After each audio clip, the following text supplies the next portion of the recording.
बूढ़ेपन में रोग सताए, खाट पड़ा पछताएगा। खाट में पड़े पड़े पछताएंगे, आह मैंने कभी सिमरन भजन नहीं किया परमात्मा, अब मेरा क्या होगा। क्या बूढ़ेपन में रोग सताए, खाट पड़ा पछताएगा। अरे नाम हरि का जपले बंदे, फिर पीछे पछताएगा। जपना है तो जपले बंदे, आखिर तो मिट जाएगा। कहे कबीर सुनो भाई साधु, करने का फल पाएगा। हम आप जो किए हैं उसी का फल मिलता है, कोई किसी को देता लेता नहीं है। अगर किसी को दुख हो जाता है ना तो दूसरे पर दोष लगाते हैं, वही ने हमारा यह कर दिया, उसी के चलते हमारा दुख हुआ। लेकिन संत महात्मा कहते हैं और भगवान कहते हैं नहीं, अपने ही कर्मों का फल भोगना होता है। ये कहते हैं जपना है तो जपले बंदे, आखिर तो मिट जाएगा। कहे कबीर सुनो भाई साधु, करने का फल पाएगा।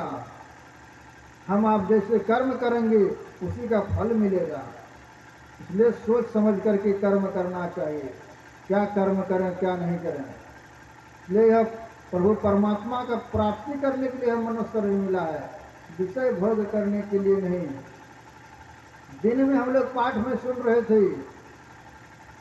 बड़े भाग्य मानुष तन पावा, असुर दुर्लभ सब रंग कहीं जावा। यह बड़े भाग्य से मनुष्य का शरीर मिला है। कौन कह रहा है? भगवान राम कह रहे हैं न।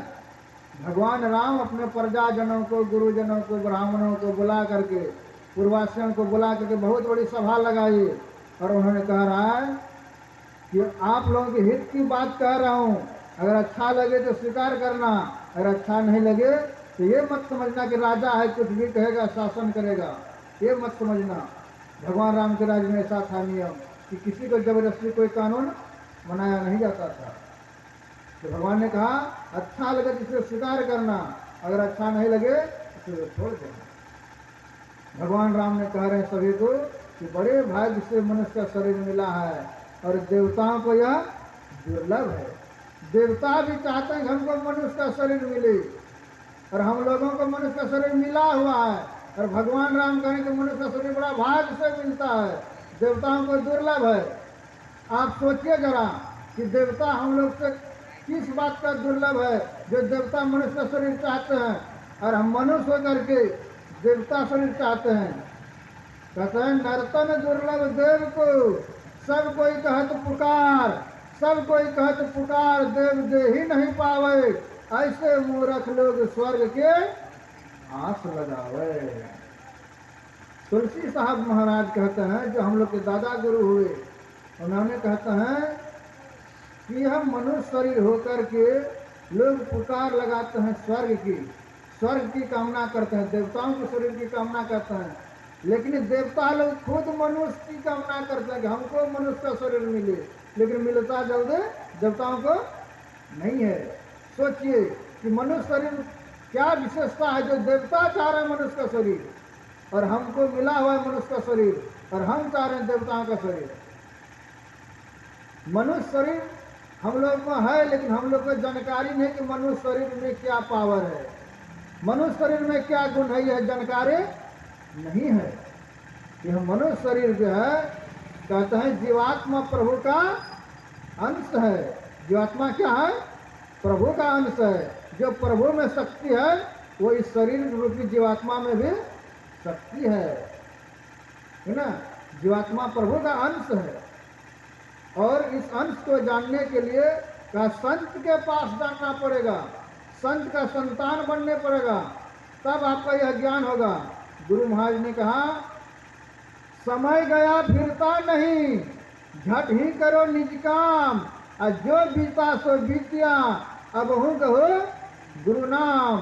संत मता बिनु गति नहीं, संत के बिना तुम्हारा सदगति होने वाला नहीं है। संत मता बिनु गति नहीं, सुनो सकल दे कान, है संसार के लोगों सुनो कान दे करके। क्या कह रहे हैं? जो चाहो उद्धार को तो बनो संत संतान। अरे अगर अपना उद्धार चाहते हैं, कल्याण चाहते हैं, तो संतों का संतान बनना पड़ेगा। अगर संतों का संतान नहीं बनेंगे तो आपका कल्याण होने वाला नहीं है। ये संत का संतान बनिए। संत आपको युक्ति बताएंगे। संत का संतान कैसे बनेंगे? कहते जो दीक्षा लेते हैं गुरु भेद, वही होता है संतान। उस दिन से दूसरा जन्म हो जाता है। एक माँ के पेट से जब जन्म लेते हैं तो वो एक माँ बाप का पुत्र कहलाते हैं, लेकिन जिस दिन से दीक्षा ले लेते हैं उस दिन संतों का संतान कहलाते हैं, उस दिन से गुरु भक्त कहलाते हैं, उस दिन से नियम पूर्वक ध्यान और सत्संग करते हैं, तब आपका संत का संतान हो जाते हैं। और जब संत का संतान हो जाते हैं, अगर उद्धार चाहते हैं तो संत का संतान बनना पड़ेगा। अगर उद्धार नहीं